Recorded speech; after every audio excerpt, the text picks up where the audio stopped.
Ang hotcake usa jud ni sa best seller nga snack ug daghan pud kaayo ang ganahan ni ani. For today's video magluto ta. Sa atong ingredients sud tay sugar, margarine, egg.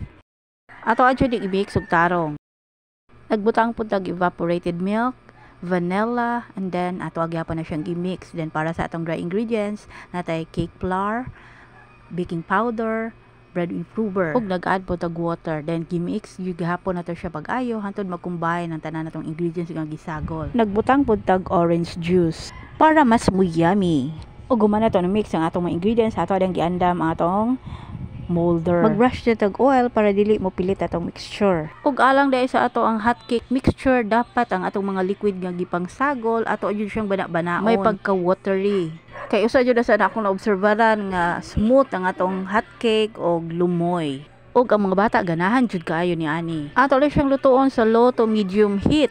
Pagka-chicken jud nato para dili mapagod og paggabalbalihon pod hangtod nga mo golden brown. Once maluto na ni, guwapa kaayo ni tan-awon. Kaya atong molder mura pod siya waffle, nga attractive jud kaayo.